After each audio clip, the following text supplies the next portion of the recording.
Good afternoon. Thank you for joining the Dole Institute of Politics for the program this afternoon. My name is Michael Scott, and I am a member of the Institute's Student Advisory Board, the official student group of the Institute. The SAB is a bipartisan group. As a member of the SAB, I get access to many great opportunities by being involved with the Institute. If you are a KU student and are interested in joining, please contact us by emailing dolesab@ku.edu. For this afternoon's event, if you would like to know more about our guest, the event itself, upcoming Institute events, and more, you can download a printable program handout. The link is in the event description below. At the end of this afternoon's event, we will have time for you to ask questions of our guests. Please email your questions to dolequestions@ku.edu. And now, please join me in welcoming Brian Steed.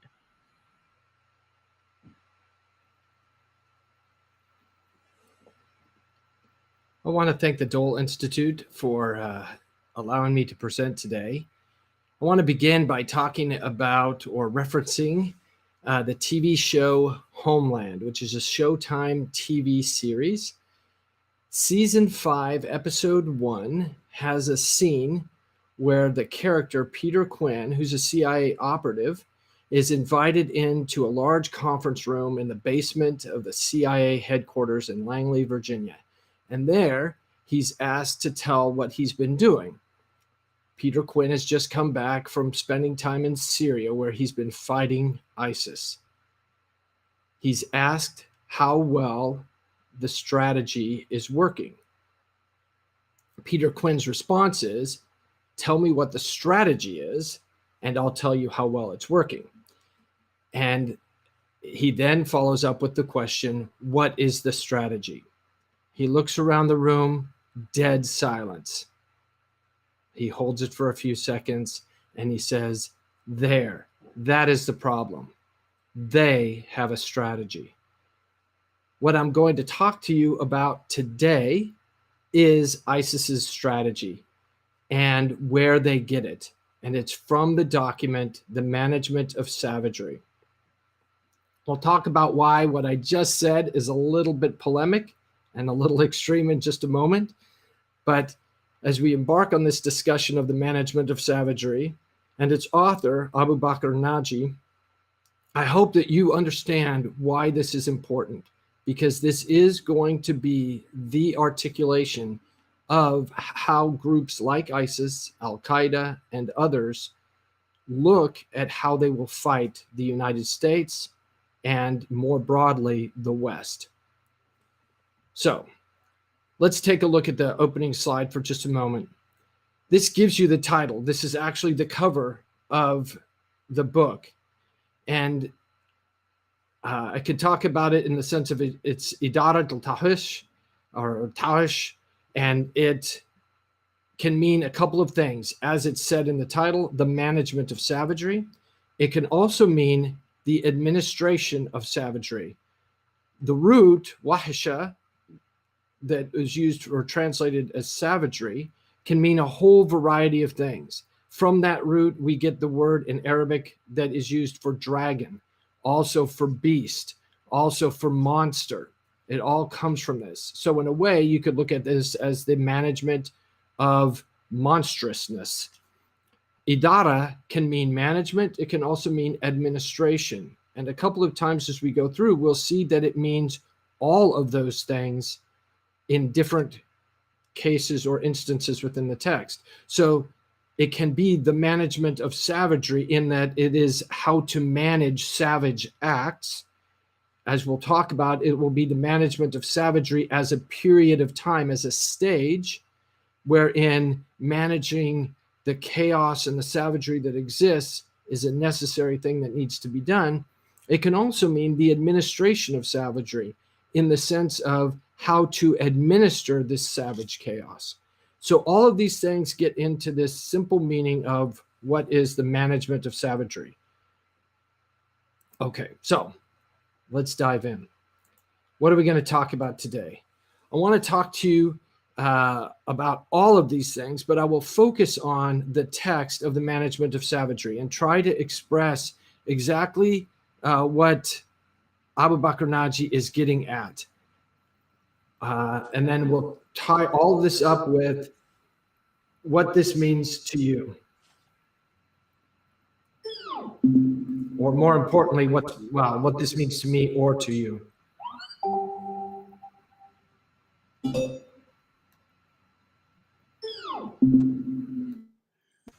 Pardon the sounds. Okay, so let's go forward. So I want to kind of give some context. This is a really busy slide, and it's busy by intent. Okay, I use this slide to generate an entire elective, so 24 hours of curriculum that talks about how violent extremism takes place and how it evolves from the very beginning of Islam all the way down to the present. And what we see in here, and highlighted in this slide, is where Abu Bakr Naji fits. He's sort of at the bottom, one of the latest elements of this.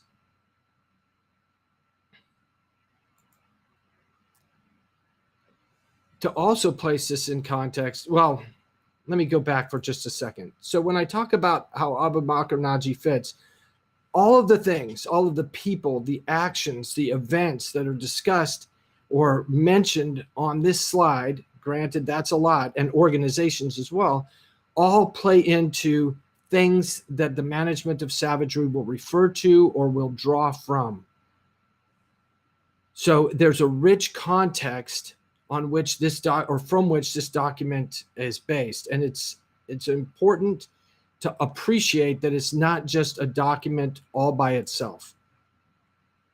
Okay, so to also address where this is coming from, Abu Bakr Naji is writing in a context of revolutionary war. I argue that there's 8 cycles that period has gone, or revolutionary war theory, if you will, particularly as it applies within the Middle East, has gone through since World War II. I'm going to just talk about cycles 5 through 8. Okay, cycle 5 is when ISIS declares war against, Al-Queda declares war against the United States in 1996 and then redeclares it in 1998. What Al-Qaeda believes, and Osama bin Laden specifically, is that the United States of America can be driven from the Middle East through significant, grandiose attacks. He bases this from 2 major events, but others as well. One is the bombing of the Marine barracks and the destruction of U.S. embassies in Beirut in the early 1980s. He also bases this on the attack and successful from the sense of Somalis, driving of the Americans out of Mogadishu and Somalia in 1993 and 1994. So Osama bin Laden believes that spectacular attacks can cause America to leave portions of the Middle East.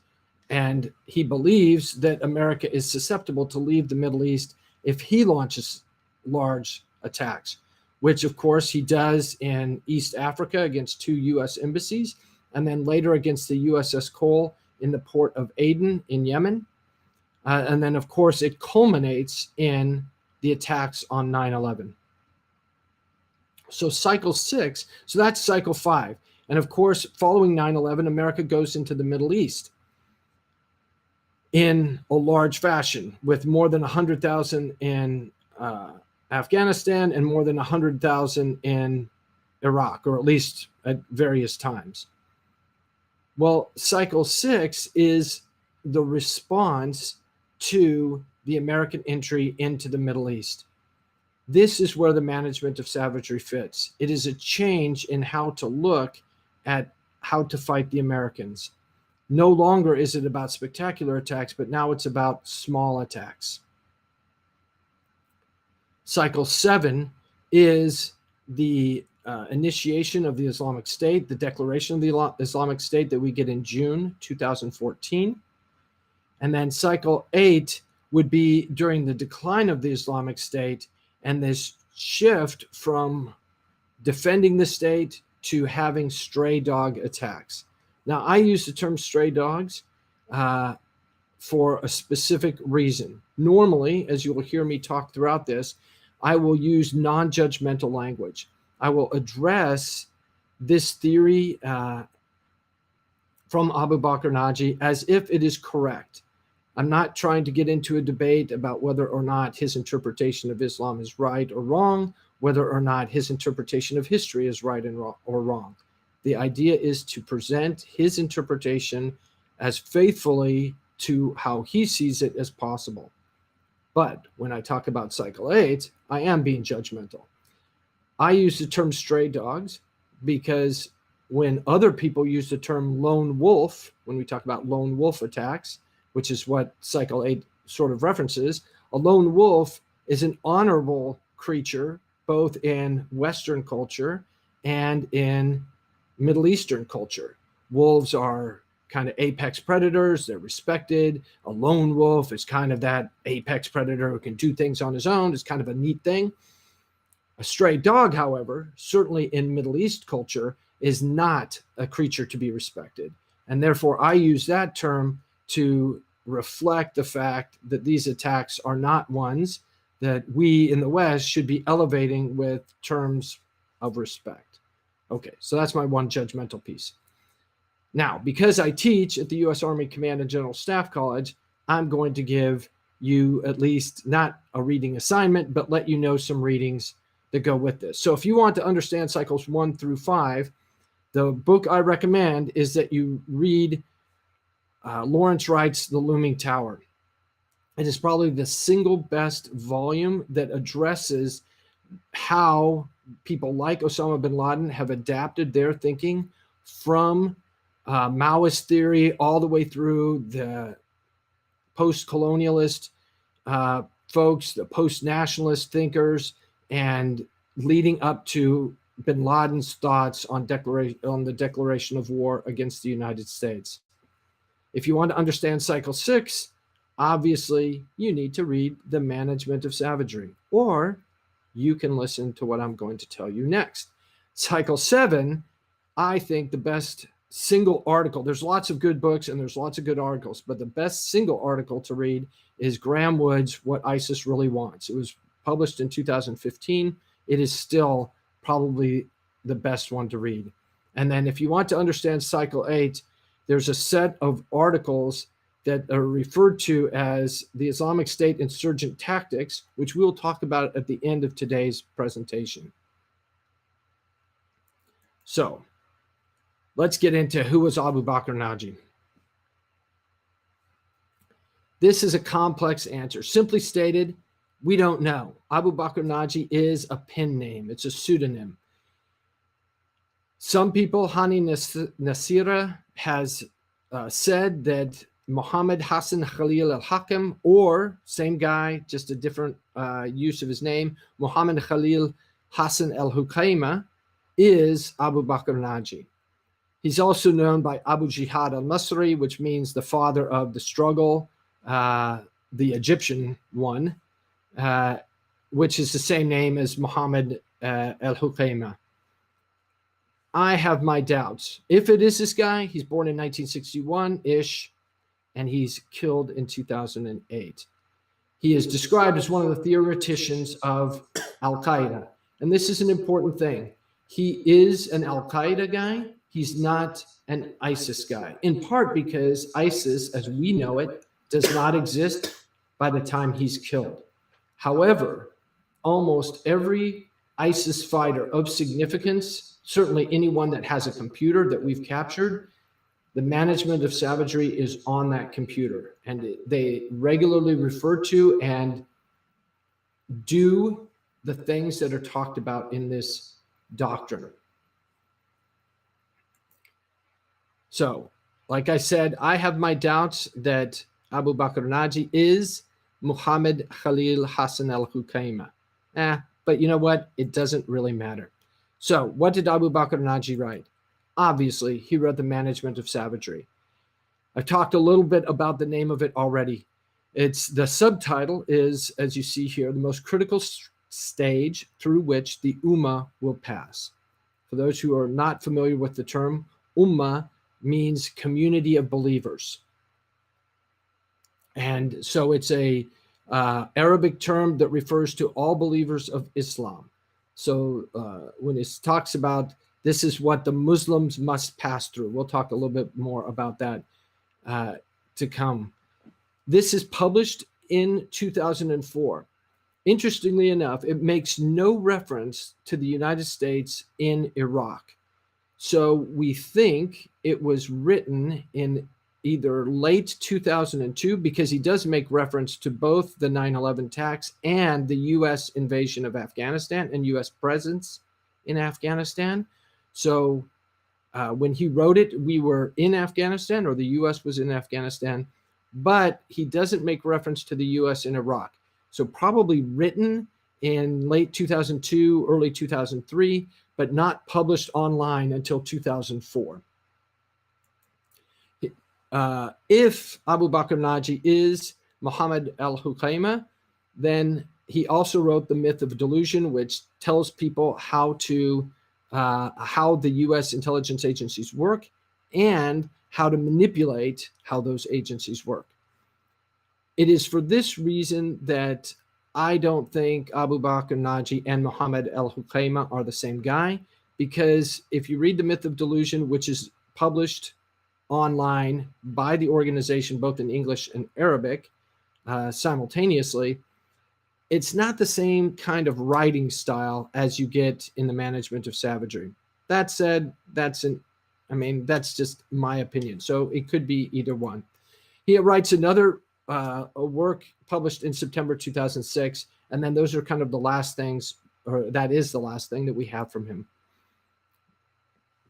So the management, or the organization of the Management of Savagery, goes as follows. So there's the introduction, a preface, and then there's 5 topics. Now, I hope you get the humor here, and some of this might be a translation issue, but there is also just a little bit of thing that's funny. The 3rd topic, the subparts to it are called sections. The 4th topic, the subparts of it are just numbered. And the 5th topic, the subparts are called articles. I don't know. I find that funny, because if I were instructing my students, I would say pick one and be consistent. Anyway, but that's just kind of how he does it. He talks in the preface, setting up the world in which the people live by talking about the Sykes-Picot era. The Sykes-Picot Agreement is something that comes out of World War I. Mark Sykes and Georges Picot are a British and a French diplomat, respectively, and they present or they offer a plan for how to divide up the Middle East, the Ottoman Middle East in specific. And the Sykes-Picot Agreement is a meme that carries a tremendous amount of frustration and irritation in the Middle East, even to 2021. It communicates to Arabs and Muslims the fact that the British, who were promising Hussein of the Hijaz an Arab state ruled by Arabs, was also promising the same or some portions of that state to the French at the same time. And so referencing Sykes-Picot automatically puts any reader in this world where the West is duplicitous at best and is flat out lying at worst. He also talks about the Management of Savagery, and he overviews and talks about its historical precedent. He talks about the Islamic State and the need for an Islamic State. We talk about, as I mentioned at the beginning, about an issue of management. So this is a difference between administration and management, like how one manages this chaos and this savagery. And he also talks about the fact that there are problems and obstacles, and that there's a battle of patience as well as a crisis of terms. This is something that he will mention multiple times in his writing. in the Management of Savagery, that this is not a perfect plan. There are going to be bumps in the road. There quite probably are going to be failings. And part of what we will address later is that these failings do not mean that the system is not going to work. Now, if I refer you back to the slide where it says at the bottom, the management of savagery is defined very succinctly as the management of savage chaos. So that's part of what they're going to do. Now, before I move forward, I want to recognize that we have this document in English, thanks to William McCants, as provided for by the John M. Olin Institute for Strategic Studies at Harvard University. And I am very, very grateful that we have this document. It is 268 pages in English. It's less than that in Arabic. You can, I think, it's been a while since I've actually searched for it online. I think you can still find it both in Arabic and in English online.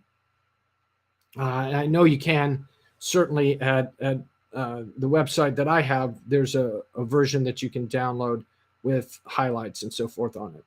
Okay, so now let's dive into what he talks about. So I want to give a couple of notes. One, as I go throughout this, I have a lot of text, and I do this for several reasons. And I recognize that it's impossible to read everything I have and listen to everything I'm saying. But for those of you who are interested, and I hope what I talk about today will get you interested, I want you to be able to go back and read what Abu Bakr Naji wrote, his words, not just my interpretation of his words. And obviously it's his words as translated into English, but still, I want you to read his words. So that's the first thing. I recognize I've got a lot of text, but it's for possible future reference. Secondly, as I go forward from here, I'm going to follow the book's order. And in each of the slides that I present, the page numbers from where I'm getting the text are in parentheses. So you can find, if you are inclined to download yourself, you can reference to where those are and go find those specific things and read them in context or in greater context, if you like. I already talked about the no judgment part. And I'm trying to present his ideas without moralizing on whether he's right or not. So what are some of the big points? First, the management of savagery is a period through which the Ummah must pass to reach an idealized Islamic state. What I want to emphasize here is that the Islamic State, as declared in June 2014, is not this idealized version. And I don't think Abu Bakr Naji, if he had been alive, would have recognized that it was. He sees that as a part, or I think he would have seen that as a part of the management of savagery, that period. Second, that they want, Abu Bakr Naji argues that they want to draw the enemy, meaning the United States and other Western powers, into the Middle East. So this is no longer about Al-Qaeda's vision of driving us out of the Middle East. They want us in the Middle East. And they want us in the Middle East because they believe that by us being there, we're going to embarrass those powers who are allied with us. And we're going to harm local people, which will drive those local people to be in opposition to those who support the United States as well. They want to defeat the enemy through exhaustion. And this includes economic exhaustion. I'm going to bring up economics a lot because they bring it up a lot. We'll talk about what exhaustion is in a few slides.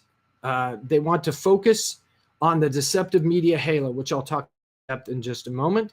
They want to break the enemy under the weight of their own security commitments. I don't have this quote on here, so I'll reference it here. What he will talk about is, in one case, he mentions this specifically, that if you attack one oil production facility, what you effectively will do is force the Roman Crusaders, or the Crusaders, because we're referred to as either one. And oh, by the way, anybody who allies with us, so the Saudi government, the Jordanian government, Naji lumps in as Crusader powers as well, right? That they'll force the Crusaders to defend every oil production or oil refinery. So the notion is that by forcing us to defend everywhere, we will overwhelm ourselves with our security commitments. It will crush us economically.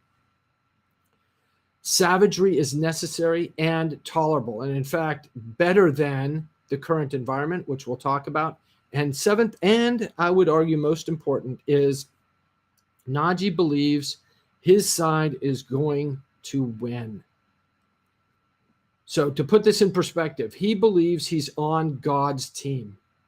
And if you are on God's team, all you have to do is stay in the game. It does not matter what the score is. And I'll use an American football analogy because weekend coming up, but it doesn't matter what the score is in the first quarter. If you're on God's team, you're going to win. So your job is to stay in the game so that when the final score is determined, you're on the right side.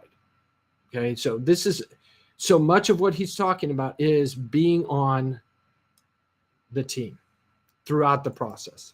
Okay, so now let's get to his words. So the administration of savagery, or the administration of violence potential. We've already talked about how this is the next stage through which the Ummah will pass.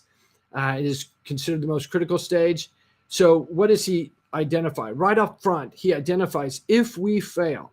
Now, stuff and not getting a little bit into Sunday schoolish, but if you're familiar with the Hebrew Bible or the Christian Old Testament, there's a story in the book of Daniel about three brothers, Shadrach, Meshach, and Abednego, who refused to bow down before the idol of King Nebuchadnezzar, an idol that he's raised up. And they refused to bow down, which means they're going to get cast into a fiery furnace. The three men, before they're to get cast, tell the king, our God can protect us. But even if he doesn't, we still will not bow down to your idol. Nebuchadnezzar gets mad, throws him into the fiery furnace.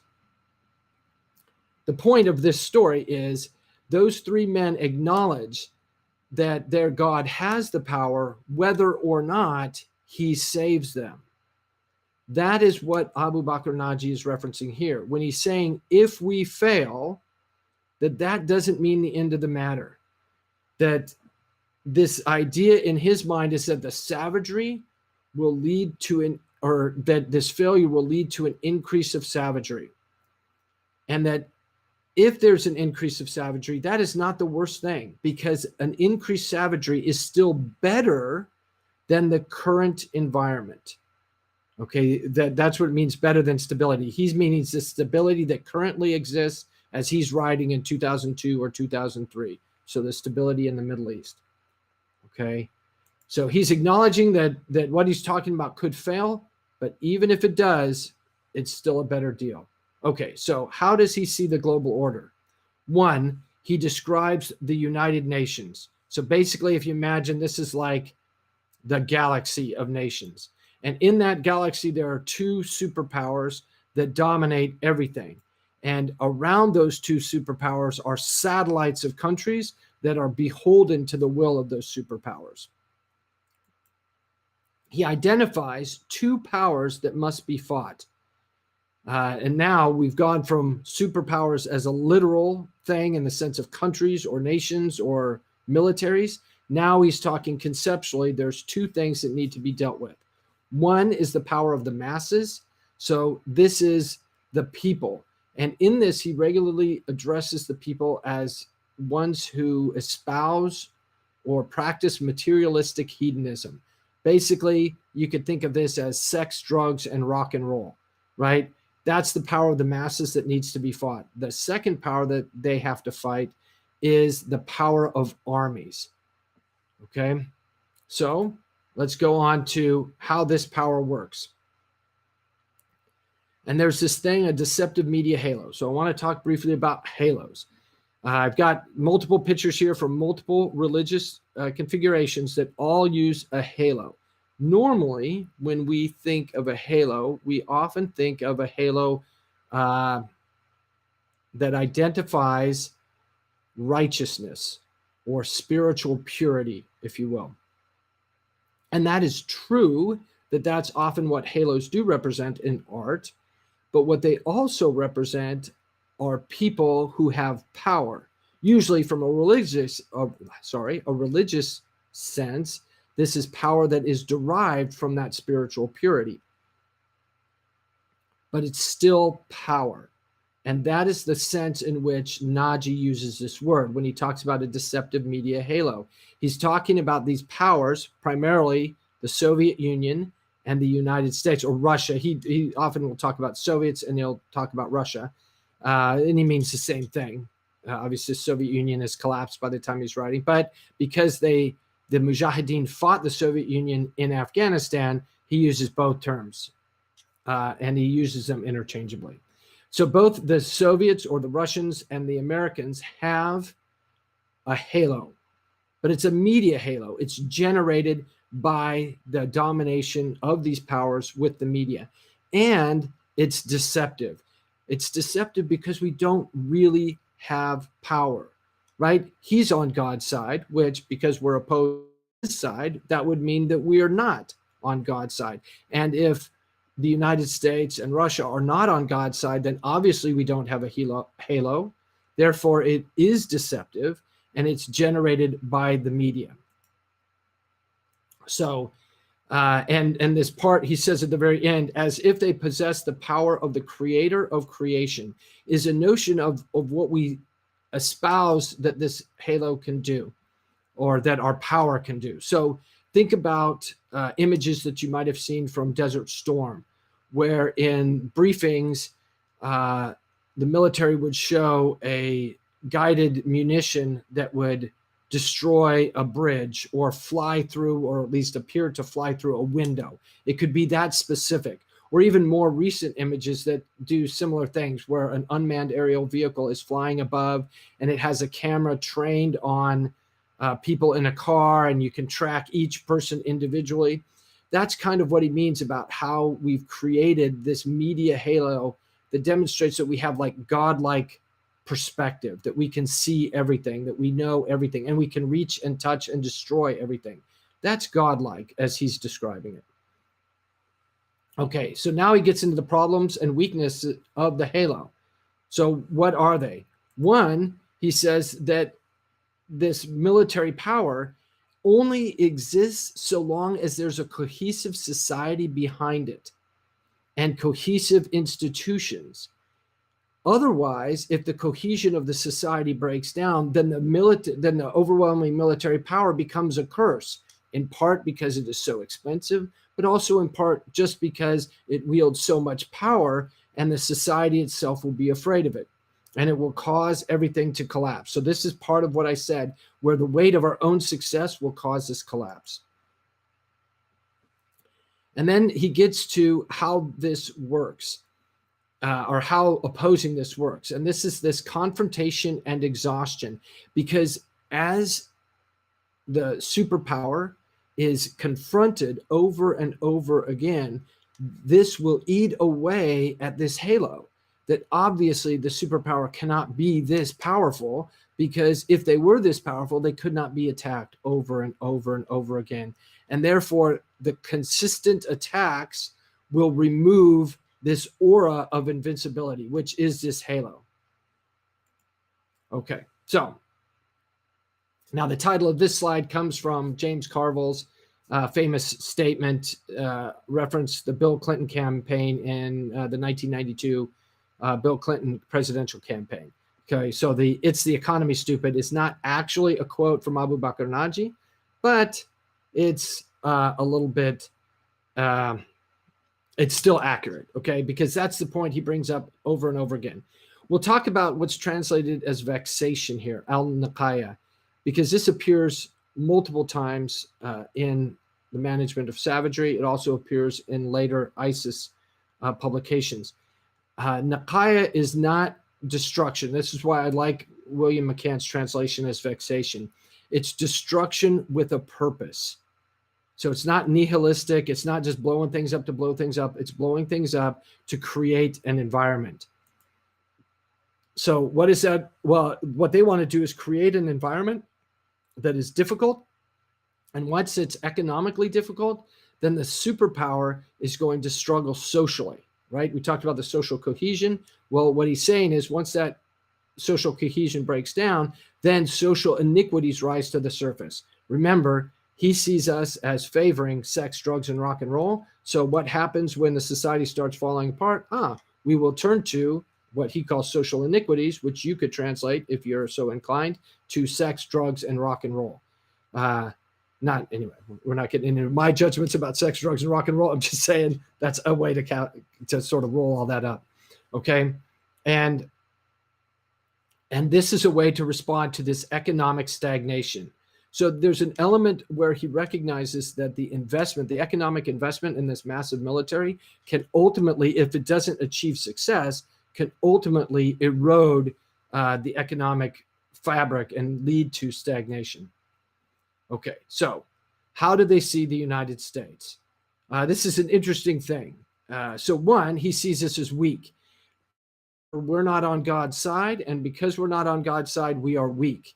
However, he sees the Russians as stronger, or more vicious anyway, than the Americans. And he gives a number, by twice. They're twice as vicious as we are. And because they're twice as vicious, they will endure more pain and suffering than we will, which is an important distinction. They also see us as weak with regards to battle. And so because we're not good at battle, because we're not, I guess, vicious is a way to think of it, we rely on gadgets. So we have stuff, we have tech that we use to compensate for our lack of viciousness. We also compensate for our ineffectiveness with tech by using the deceptive media halo. So we use this tech. We know it can't maybe accomplish everything we want. However, we use the media halo that we have to show to the world how effective this tech is. So we show the missile going through a window, or hitting a specific car, or hitting just a specific part of a car even. And this creates this media halo. And his therefore here is rather important, that understanding the media politics of the adversaries and dealing with them is very important in winning the military and political battle. And this is an approach that he will return to over and over again. There's both a military and a media approach to how to do business if you're fighting the United States. And then he says, okay, this is what America wants, okay, to shorten the war and to keep our troops from dying. So we want to limit our casualties, and we want it to be a quick, decisive war. Now, most of you, I think, would be listening to this going, oh, he's kind of right there. And I think that this is an important aspect of, there's a lot of things he recognizes that I would say are correct about the United States. There are some other things where, like, I don't know that he would have predicted, for example, that the United States would have stayed in Afghanistan for 20 years. I don't know that he would have thought that, because the Russians stayed for 10. So that's an area where maybe he misses something, but he also gets a few things right. Okay, so he identifies 3 stages. The power of vexation and exhaustion is stage 1, the administration or management of savagery. So this is a case where the same word, OODA, is now translated as administration. And you should think of this as how to administer savagery. That's stage 2. And then the power of establishment or establishing the state is stage 3. We're going to talk about stages 1 and 2 next. So stage 1, here are the goals. So to exhaust the force, to make them unable to catch their breath. So this is our force, the forces of the enemy, that's us. So he wants to make sure that we can't catch our breath. So he hits us, the idea is to hit us over and over and over again. I like the fact that he addresses, and when I say like, I just want to emphasize that I think for editorial purposes, I like his imagery here, that although the blow of the rod may only strike a single crusader head, its spread and escalation will have an effect for a long period of time.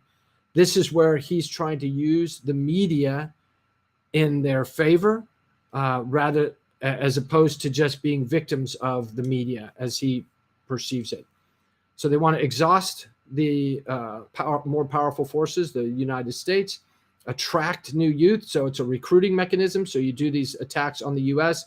to draw in young people to the cause, and then also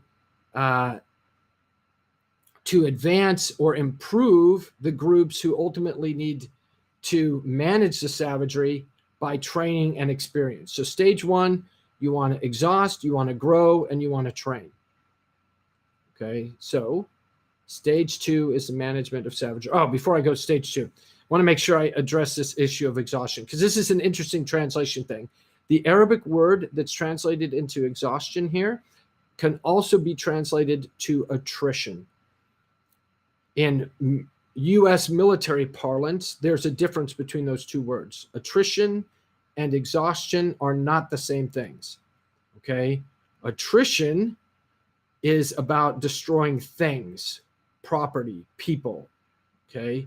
Exhaustion is about targeting will. And I think the translation of exhaustion is correct, because Abu Bakr Naji is talking about attacking the American will to fight and not talking about destroying what we have. So his means for victory, how he imagines getting victory, is will-based. It's not stuff-based. He's not going to destroy, I can't remember which finger is which. Anyway, it doesn't really matter, I guess. But he's not talking about destroying the American military in terms of tanks, airplanes, artillery pieces. He's talking about destroying our will through these variety of approaches. So you first destroy our media halo, so we no longer see ourselves as godlike and invincible. And then over time, you weaken us and we get exhausted and we just want to leave. Okay, so stage two. He has 12 parts to stage two, or 12 primary goals. I'm just going to highlight a few things here. Notice that he's talking some very practical things: internal security, food and medical treatment, securing the region, and establishing Sharia, okay, which can be translated as Islamic law. And this is a peculiar case in the sense that he means a particular type of Sharia. It's not just anybody's interpretation, but it's by their definition, by his definition, the right interpretation of the Islamic law. What else do you want to do? You want to improve both faith and combat efficiency. This gets back to this notion of a halo, that it's not just about religious purity, but he believes that religious purity and physical actual power are connected. So you increase physical might by increasing spiritual purity. They go together. So this stage two is about achieving both things. You also want to spread spies throughout the region. You want to unite the people, and you want to do hypocrites. When he talks hypocrites, he's meaning other Muslims who are not proper believers and who are attacking Al-Queda, ISIS, those groups, and they are themselves hypocrites because they call themselves Muslims. That would be his argument of what he means by that. So you want to prove to them that they are wrong and that Al-Queda or ISIS is right. And then you want to also agree with those people with whom you can have agreements. This is an important thing to note. Not everybody are you allowed to have an agreement with. Now, part of Sharia are things that the Prophet Muhammad did. Okay, it's not just things in the Quran. So it's things he did or things he said. And one of the things the Prophet Muhammad did was he entered into a treaty with his enemies for a period of 10 years. So they were unbelievers. This is why, for example, no Muslim country or no country based off of Islamic law will enter a treaty that is longer than 10 years, because the Prophet Muhammad did not. So they're always limited to that maximum period. They can do less, but they can't do more. And then the final point is to consolidate gains. They've had success. Now they need to consolidate them into governance. The Arabic word that's used is tamkin. So what's their plan of action and movement? They want to attack the United States, attack America sequentially. So once again, this is multiple blows. This isn't one blow that's going to win. They want to beat us down. They want to attack the prestige of America. And this is where we kind of know when this was written, as I talked about at the beginning, because he identifies the first trap. So to set traps for America that draw us in and that we can be trapped. Afghanistan is one of those traps. His second trap, he says, to put America's armies in a state of war with the masses in the region. Once again, I don't think we had entered Iraq at this point. So I think he would have considered Iraq, but you could lump in Yemen, Libya, Somalia, all the places we've been fighting, Syria, as this second trap, or a second, a third, a fourth trap, etc. And then to talk through a couple of ways he wants to address this. This is a hybrid approach. It's not just one thing. This is not a military solution. It's not a media solution. It's not a political solution. He consistently says military and media, as you see. So the idea is, once again, to disperse, exhaust, and drain our monetary and military capabilities. Primarily, if he can't exhaust our will to fight, he wants to exhaust us economically, that we no longer have the money to fight. This is never about no longer having the soldiers or the equipment to fight. This is the two classes I talked about, this media strategy, identifying both the masses of people, but also the troops of the enemy. And I think this is interesting. He identifies an economic reason. These troops have low salaries, and he wants to push them to join the ranks of the Mujahids. Now, here is where he's not talking about the American military per se. I mean, he might be, but he's talking about all the other militaries of the region. So it could be the Jordanian military or the Egyptian military. Those soldiers in particular are very poorly paid. So if he can exhaust or demonstrate exhaustion sufficient, then maybe those soldiers will join the Mujahids. And then he talks about this suitable period. He wants to push us out. He says to push the forces of the enemy to pull back around the economic targets to protect them, so that we're focused primarily on things like oil refineries, for example. And then this will communicate that we don't care about the people. They use the media against us. And then they use rational and Sharia justification. This is in part, this is why ISIS is such a great example. Once again, he's not writing for ISIS. He's writing for Al-Qaeda. But yet ISIS is sort of the proof of this approach, because ISIS does this approach regularly, where they use the media to justify what they're doing over and over again. They identified that this is a never-ending struggle. So he says that he wants to send a message to the enemy, and that the cessation of operations. So this is important. He goes that the cessation of operations for a period of time does not mean this is a permanent stoppage. So if they stop attacking for 3 months, 6 months, 2 years, that doesn't mean this is over. They're in this game for the long haul. This is not ever going to end. We are preparing for another wave of operations. So they want to do this wave after wave after wave. So you could think of this in terms of, say, the attacks on 9/11, that's a wave. And then the attacks in Iraq against the U.S. forces there in 2006 and 2007 and 2008. And then ISIS in 2014, 2015, 2016. And then increased Taliban attacks, even though ISIS and Taliban are enemies. But still increased attacks in the Khorasan province by ISIS or by the Taliban in 2014, 15, 16, etc. These are all examples of this wave after wave that ideally, from his perspective, exhausts us. Now, I want to connect it to ISIS. I refer to ISIS as a post-state actor. And this, I think, is an example of why ISIS is a post-state actor, because he identifies here, and they in this case are like Muslims living in the Middle East. And he says their sick minds imagine that the awaited nation of Islam is a nation represented in the United Nations, living with its neighbors and having mutual interests with them.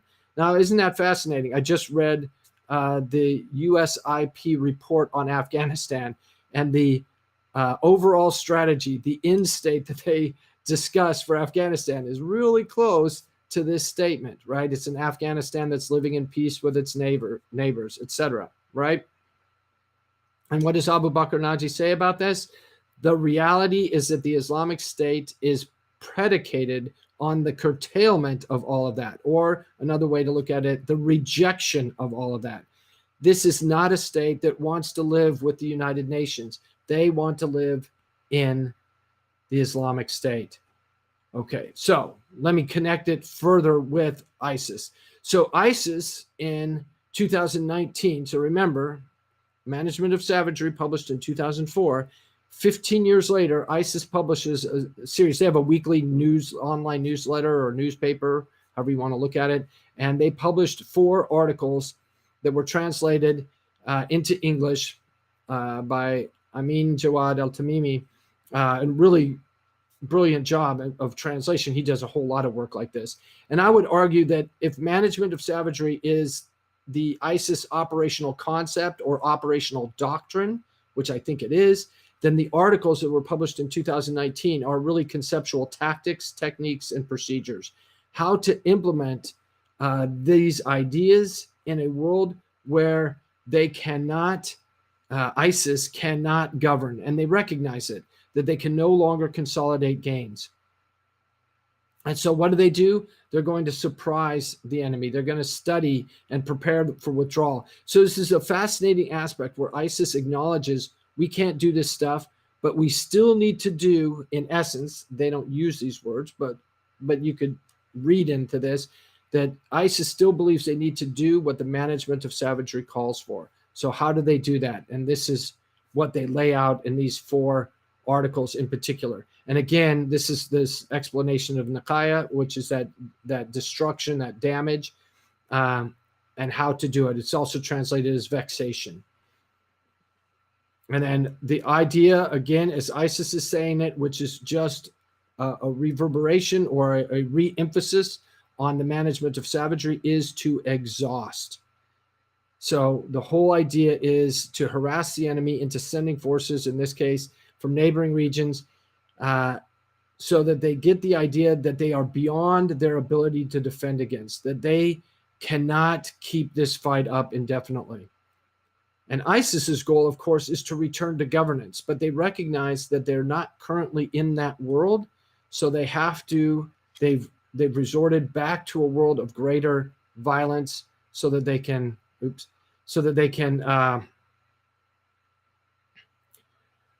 move forward through the Management of Savagery to that idealized Islamic State. So they tried it. Once again, within the Management of Savagery, the state didn't work. They had to pull back a little bit. And now, just as they warned, just as Naji warns, they're going to move forward. Okay, so I'm about to conclude, but just as a reminder, now's a good time, if you have any questions, to email your questions to dolequestions@ku.edu. So what does this matter to you and me? What does this mean to you and me? First, they write what they intend. They have told us what they plan to do. They told us this in 2004. And for the most part, ISIS is a great example where they've done what they've said, or tried to do what they said they were trying to do. So we need to take them at their word, which means we need to read and study what they write. I talked about these revolutionary cycles. One of the things I find quite interesting is how often I hear political and military leaders praise themselves for preventing another 9/11. I argue that we're at stage 8, and I would argue, or cycle 8, that they have not been trying to do another 9/11 since cycle 5, meaning we've been praising ourselves for almost 20 years now for preventing something that they have not been trying to do for at least 16 years, probably more, probably 18 years. So we need to understand where they are, how they got there, so that we can better predict where they're going. Because I show 8 cycles here. I'm sure I've missed something, meaning that they are probably now operating on cycle 9, maybe even 10, and I missed a couple somethings. But the point is, for us to predict where they are, we need to recognize this path. and not get caught up in fighting an enemy, thinking that they're thinking about a cycle that no longer exists. It's one of the things that makes the Management of Savagery such a useful document to understand, because it's written poetically and conceptually enough to be informative of where they're trying to go.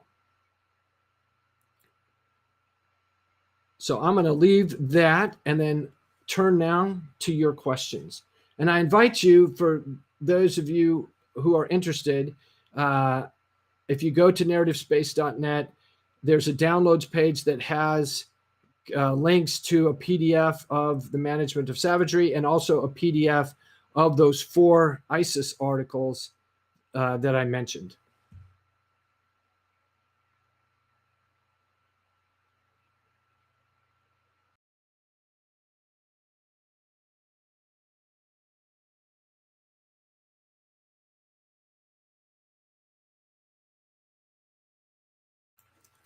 Okay, so I got to put on my glasses to read the question. Okay, given its correlation of victory and spiritual purity, how does this strategy deal with defeat?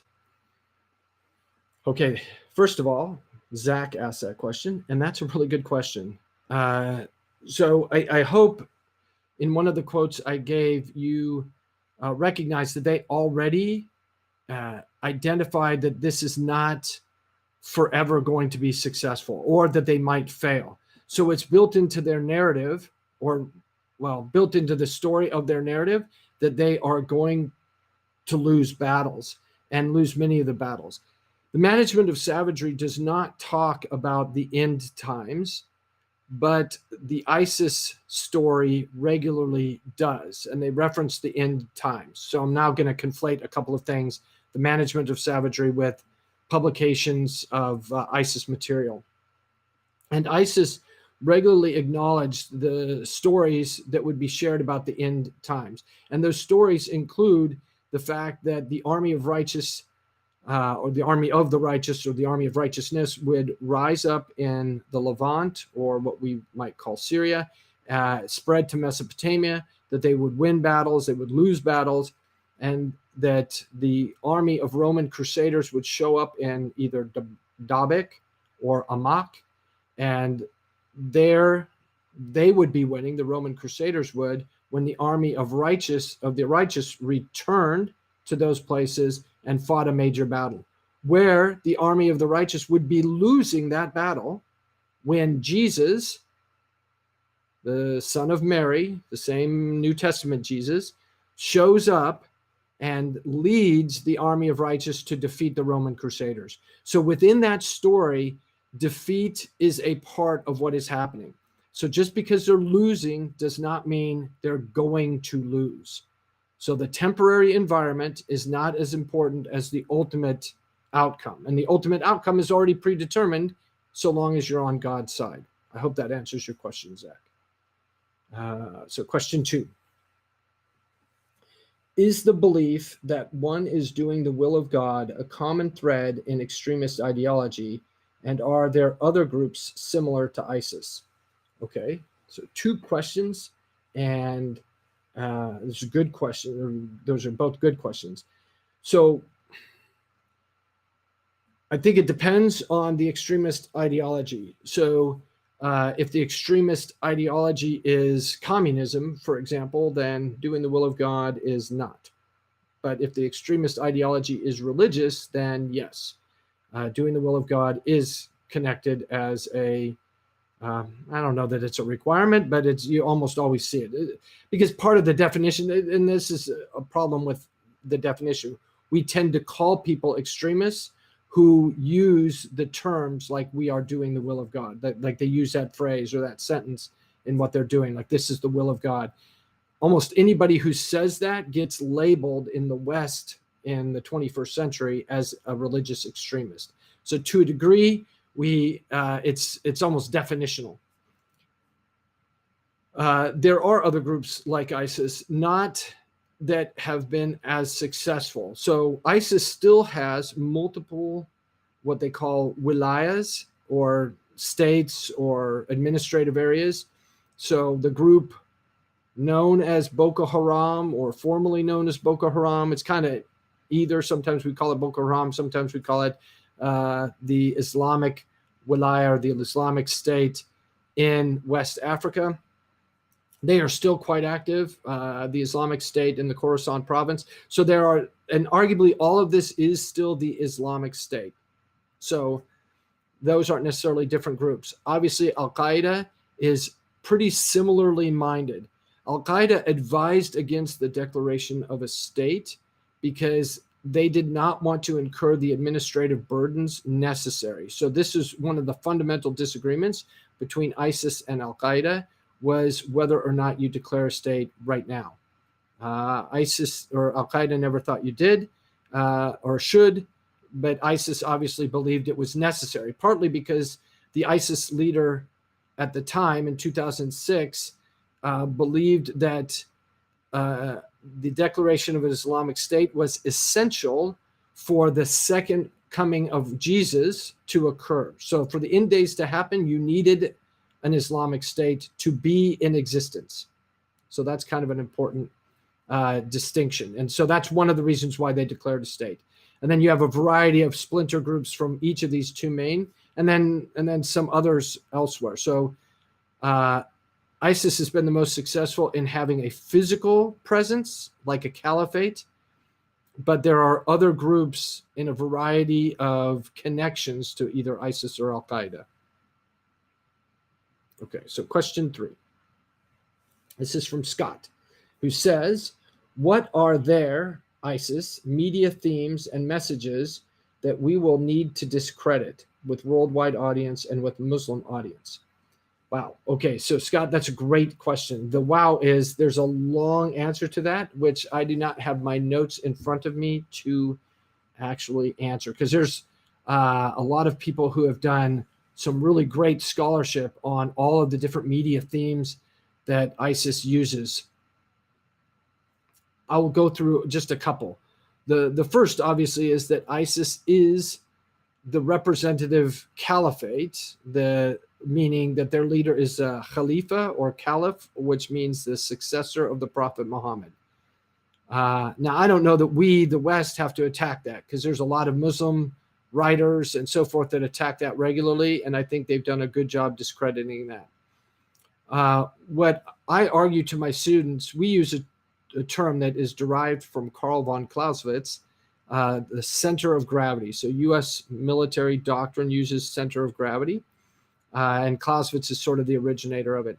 My definition of a center of gravity is that thing that if attacked, the enemy will change their behavior to protect it, okay? If ISIS has a center of gravity, I believe that center of gravity is their definition of salvation. And the reason I say that, and this gets into what is the most important thing that needs to be attacked, is if you buy into the ISIS definition of salvation, then you are willing to sacrifice yourself and die on their behalf. If you don't, then you're not going to fight for them. So that is, I think, their center of gravity. And when that center of gravity has been attacked, ISIS has dedicated significant publication and media space to express why whoever attacked them is wrong. Now, if it's attacked by a credible source. So those are kind of some important things to recognize. So we can go into the whole ISIS, like how you fight that and so forth, but I think that's a different discussion. So I'll leave that there. And I think I'll wait for another question.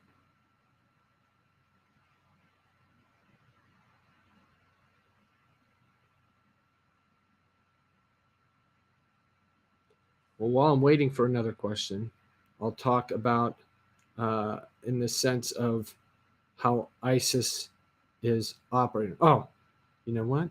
Now that I've teased that, I'm not going to do that because I just got the note that there are no further questions. So I want to thank the Dole Institute. I'm thrilled with this opportunity. I've been wanting to talk about this. I really, I'm not trying to promote how awesome this topic is, other than to say there are very few opportunities and there are very few examples of a good discussion on the management of savagery. I hope this now becomes that discussion because people need to be familiar with this theory and this theorist. So as I close, I do want to remind you that next month, the presentation will be given by Mr. Chris Johnson, also from the U.S. Army Command and General Staff College, and it will be on John Boyd and air power theory. So if you're not familiar with John Boyd, one, tune in next week. He's a really important guy to talk about. He's the guy that gave us the OODA loop, which is observe, orient, decide, act. And if you're not familiar with the OODA loop, I would kind of recommend you watch the original Top Gun movie, because when you watch those fighter pilots fly through there, you see them observing, orienting, deciding, and acting, which is the genesis of how Boyd came up with his theory, because he was an instructor pilot as well, and he was trying to teach people how to function in a fast transient environment. So I encourage you to join next week, or next month rather, and listen to Chris Johnson talk about John Boyd. Thank you very much.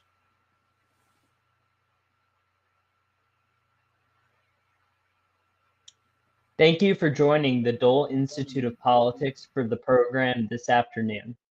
If you're a student and would like to join the Dole Institute Student Advisory Board, please contact us by emailing dolesab@ku.edu. Next week, we are looking forward to hosting Richard Norton Smith on Wednesday, February 10th for The Republicans, the Reagan Playbook, which is the first installment in this year's presidential lecture series. You can access these programs on the Dole Institute's YouTube channel, just like tonight's program. Refer to doleinstitute.org for up-to-date information on all of our upcoming programs. We hope you enjoyed this afternoon's program. Thank you, and we will virtually see you next time.